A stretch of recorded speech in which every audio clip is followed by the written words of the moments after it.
Bending forward, I prayed that it was just a pop party balloon, but as I got closer, I realized it wasn't. My next thought was the disappointment that Casey was having sex in our house. She didn't have a steady boyfriend. Was this one of those friends with benefits they talk about nowadays? With my thumb and forefinger, I cautiously picked up the condom from the floor, lifted it, and stared. This condom was by no means used 4 months ago. The contents inside were still liquid. I'm no expert on these things, but surely this damn thing was filled no more than a week or two ago. My head was spinning, and I'm sure I yelled out loud, "What the hell? What the hell? What the hell?" I had to sit down on the bed for a moment. This condom could only mean one thing. But the thought of my Diana cheating was beyond my comprehension. We'd been married for 22 years, and she had never given me any reason to doubt her faithfulness. Sure, she's 43, and guys still flirt with her. The only little wrinkles on her face are laugh lines. She worries they age her. I told her they only enhance her natural beauty. She smiled that smile and kissed me when I said that. Her body is as toned as when we got married. Before this damn project, Diana was at the gym 3 days a week. Last spring, we took 2 weeks and went to the Bahamas. Diana turned heads in her tiny bikini. She even treated me to a topless day at the beach. That night, we made love like newlyweds. We didn't even bother with dinner. So why am I sitting on our daughter's bed, holding this damn used condom? I shook the cobwebs out of my head and went to the kitchen for a plastic bag.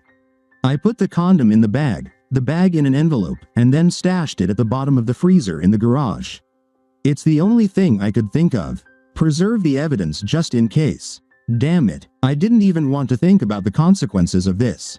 Divorce? Could I forgive Diana? What if she doesn't want forgiveness? What if she's in love with this guy? I was completely out of my element.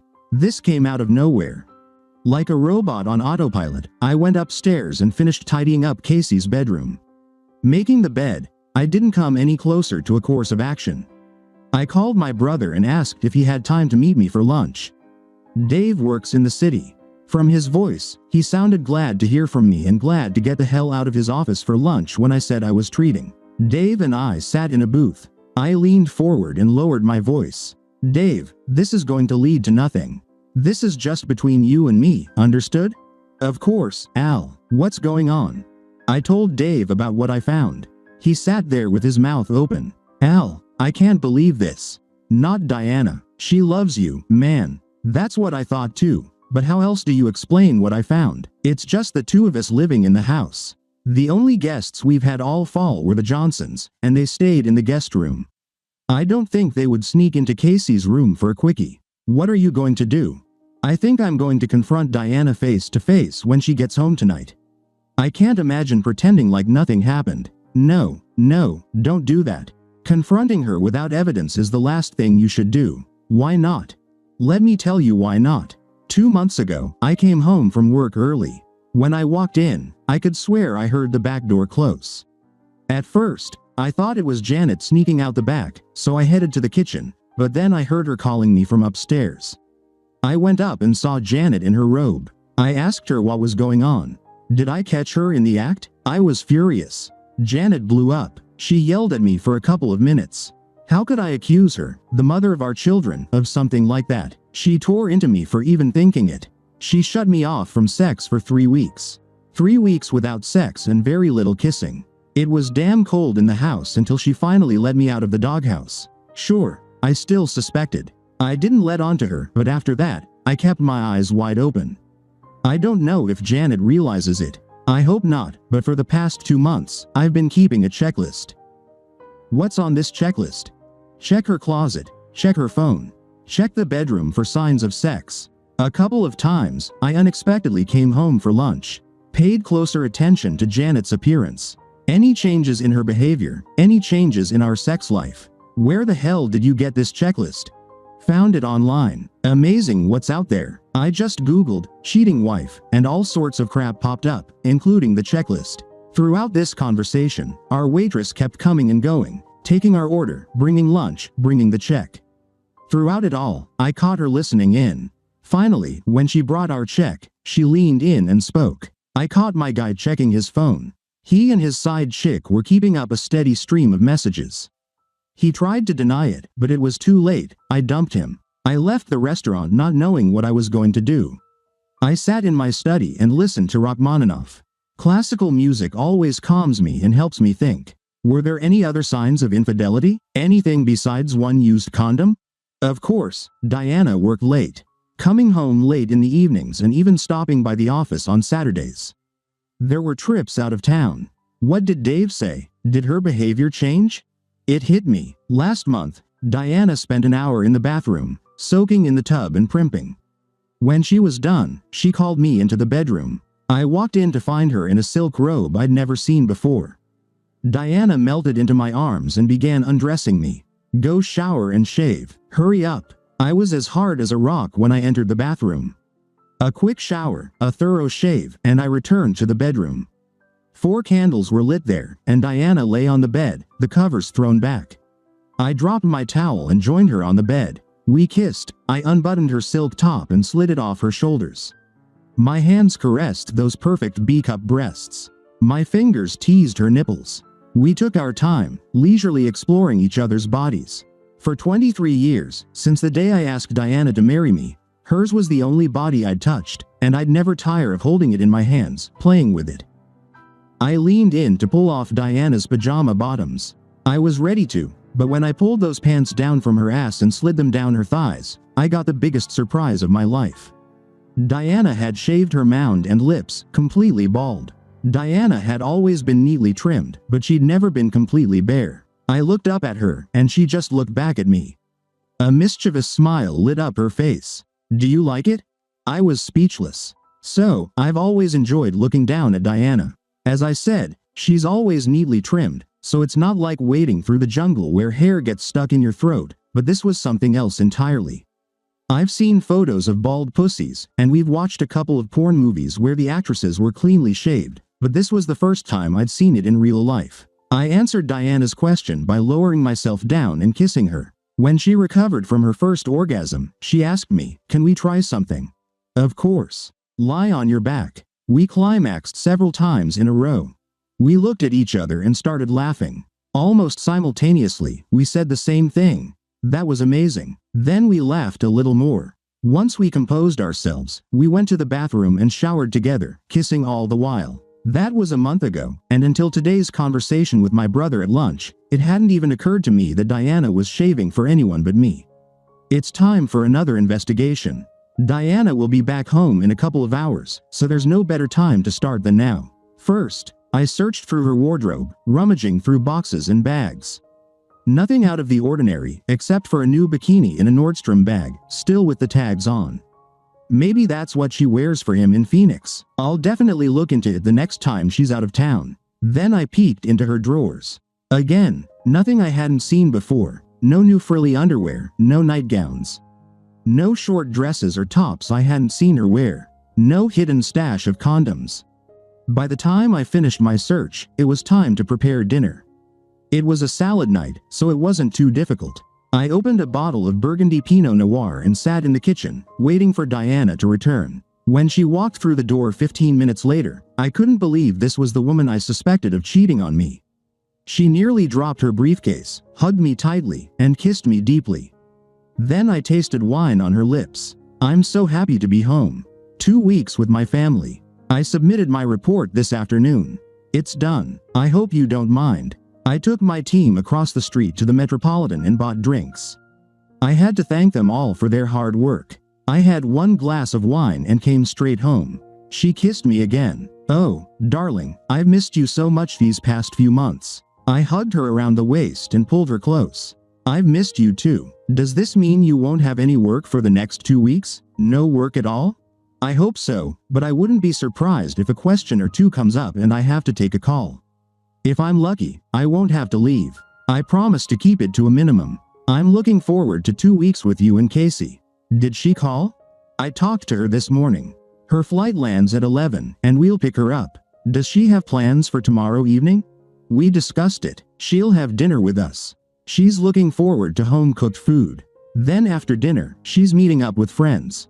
She said we'll spend the whole Sunday catching up. Diana and I had a wonderful evening. We drank wine, almost finished the second bottle, had salad, drank 2 brandies, and talked the whole time. I almost forgot about my suspicions while we chatted. By 10:30, Diana was tipsy and couldn't stop yawning. "Let's go to bed. I need a little sleep." Diana fell asleep as soon as her head touched the pillow. I didn't go to sleep. I wanted to read. An hour later, she was in a deep slumber, and I did something I'd never done before. I reached out and grabbed her phone from the bedside table, pressed the button to unlock it. It was locked. It took me at least 2 hours to fall asleep after that. The waitress's words haunted my thoughts. I caught my boyfriend checking his phone. Diana got up before me, and I smelled coffee brewing. I walked into the kitchen. "Good morning, sleepyhead. How long have you been up? I'm sorry for ignoring you. I didn't realize how exhausted I was. I'll make it up to you when Casey goes out with her friends tonight. I promise." There she goes, being sweet again. Are these the words of a cheating spouse? But still, why is her phone locked? I decided to try a trick that came to me at 1 in the morning. I picked up Diana's phone from the kitchen table. "Diana, I need to call Sandra's husband about that fly rod he put up for sale.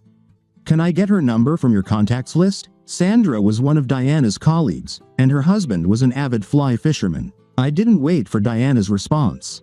I just pressed the button indicating the phone was locked. "Diana, the phone is locked. When did you start locking it?" "The password is the same as our garage door, 4002. I started locking it since I returned to my desk and found Kevin looking at photos on my phone. I left the phone on my desk while I was in a meeting, came back, and the little spy had the phone in his hands, scrolling through my gallery. He was so close. Diana spread 2 fingers a couple of centimeters apart, to getting fired. He already has a warning in his file. One more rule violation, and he's out. Maybe I didn't tell you because it was an HR issue, and we always treated it as confidential information. I entered 4002 while Diana was speaking, and the phone unlocked. I would have fired him. You're too lenient. I probably would have, but his wife just had a baby. I hope he takes the second chance. Good luck with that. I wrote down Sandra's mobile number and would have to call later, just to continue my fishing rod story. Of course, I could always use another fishing rod. I didn't hang up. "So, what's so interesting about the photos in your gallery that this guy almost got fired for?" Diana laughed. "Wouldn't I want to know? There are no photos of my lover in the nude here. No selfies of me. Just a couple of flower show pictures we went to with Janet last month, and some cute shots of Casey she sent last semester." "Your wife is a nag. No naked photos of your lover?" I couldn't believe she said that. I kept scrolling through her gallery, and she was telling the truth. Just flower and Casey photos. Who the hell is your lover? I hoped I asked that without sounding as annoyed as I felt. Diana laughed again. "Why are you asking? Silly. Who else could it be? This woman drives me crazy." We continued chatting about dinner menus and anything else, while I discreetly continued to browse through her text messages.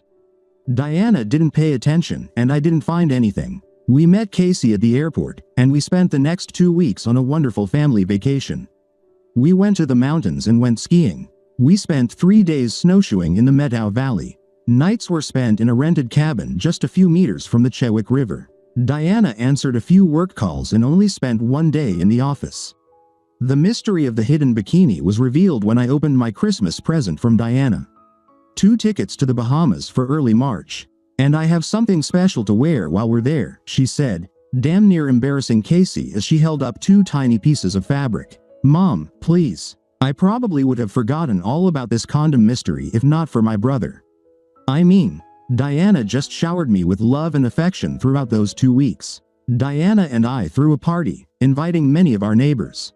My brother was there with his wife, Janet. They lived in the next neighborhood over with their 2 teenagers, twin boys. I like most of our neighbors. We're in one of the few neighborhoods in Seattle where people really take the time to get to know their neighbors and talk to them. That evening, there were about 12 couples at our house. One of the few neighbors I couldn't stand was Ed Parker. The only reason he was invited was his wife, Sylvia.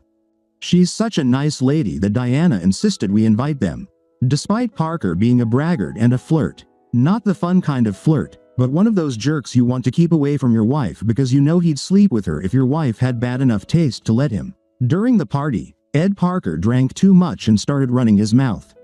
He and Hank Johnson went out to the inner courtyard for a smoke. There's no smoking in our house. Diana can barely stand it outside, and Ed boasted to Hank about some wonderful pussies in the neighborhood. Dave was using the bathroom. The window was cracked, and Dave could hear Ed's words. It didn't go far because Hank got tired of Ed's bragging. He stubbed out his cigarette and went back inside. The thing is, ever since Ed got fired from his job at the bank, he's been a stay-at-home husband, and Sylvia brings home the bacon. So if there's a guy who has the time, opportunity, and inclination to sleep with any of the neighborhood wives, it's Ed Parker. The next day, Dave approached and relayed what he overheard. I was stunned when Dave asked, "Elle, do you think Ed Parker was the one with the condom?" "No way. Damn it. I can't see Diana with that scumbag. She knows I hate that jerk. She thinks he's an asshole, and besides, I don't think Diana would cheat on me." "But the condom, how do you explain that?" "I don't know. I just don't think it's Diana." "Well, if it were me, I'd need to know for sure. I couldn't live with a cheating whore for a wife." "Watch your language, Dave. You're talking about my wife." "Sorry, still." Dave didn't finish the sentence. He didn't need to finish for me to understand his point of view. I thought about the used condom in the freezer. Could I get DNA from Diana and Ed to compare it to the DNA on the condom? It seemed far-fetched, and would it be real evidence I could use in court, if it came to that? I decided to take a simpler route. I was out of town for 4 days next week. If anything went wrong, they'd have plenty of time to take advantage of the situation. The clerk at the spy shop couldn't have been more helpful, probably because I walked out of there with gear totaling over $1,100. I could set up a tiny motion-sensitive camera in Casey's room. It would blend in among all the knickknacks on her shelf. Same deal for the guest room, now equipped with new radio clocks with cameras inside. Our bedroom was trickier. Anything new in the room would be noticed. I opted for a voice-activated recorder hidden under my nightstand. That should do. It was a tough week, possibly the longest of my life. I talked to Diana every evening, and if something was up, she was the world's greatest actress. Nothing came out of her mouth except, "I love you," or, "I miss you." On Friday, she took the day off and met me at the airport. We grabbed Thai takeout from our favorite spot and ate it in bed after a welcome home fuck. The whole weekend was spent making up for lost time. Unfortunately, Diana had to fly out to Phoenix on Tuesday for the official signing of the purchase contract. "I'm sorry it couldn't be done until you were out of town." The lawyers didn't finish with the paperwork until Wednesday. By the time the ink dried, it took the board a few days to organize the trip. I'm leaving Tuesday morning and will be back Wednesday night. Nothing we can do about it. I just hope this is the last major project for you this year. You've really been burning the candle at both ends. You did great, honey. I loved this woman so much that all weekend I hoped and prayed that nothing would come out of all those recordings. On Tuesday morning, Diana left on her flight at 6 in the morning. I poured myself a cup of coffee and settled into the office to review the cameras and voice recordings. I started with the most likely room, Casey's room. The image came up right away. The date and time indicated Wednesday at noon. 2 adulterers entered the room and immediately began undressing each other. I was horrified watching the destruction of at least one marriage and possibly 2. I had no idea how Sylvia would react to seeing a copy of this video, which I had planned to share with her. After Ed undressed, she got on her knees and satisfied him, then lay on Casey's bed. They didn't bother pulling back the blankets. They just did it right on top of her blanket. I quickly fast-forwarded through the scene. I didn't need to see the details, but I needed to see how it all ended, and at certain points, I was curious to hear what these 2 were saying. Unpleasant comments directed at their unsuspecting spouses. So, I rewound, paused, watched, and listened, then fast-forwarded again. And here's what they did. I stepped back and listened. "I want you to fuck me. Oh, how I wish we didn't have to use these damn condoms. I wish you could fill me up. I want to feel you. Why don't you just take the pills? That way, we could do without these condoms. Because my husband got fixed, and I don't want to risk him finding out I'm on birth control. And I don't want to risk getting pregnant. I was freaking out like crazy when I had twins. I just waited for them to be born to make sure they were his. If they had turned out to be half Asian, it would have been hell. That was the last time I made a mistake by getting involved with someone of another race. How many men have you slept with while you've been married?" My sister-in-law was outraged when Ed Parker came onto her. Janet pushed him away and answered his question. "Not that it's any of your business, but you're number 3. I like men. I like how my husband takes care of me and the twins. We have a good life, but he only satisfies some of my needs. That's why we need to be careful. He almost caught us in October. That's the last time we had sex at my place, and since your wife comes and goes all day, it's the safest option. Until my niece comes home. That's gonna be hard to explain. When she finished her monologue, Ed pushed her back onto the bed and started her again. I turned it off. I called Dave at work and asked him to come over after dinner. He came, and it didn't go very well. He cried for a while, and we drank too much. I called Janet and told her Dave would stay over at our place.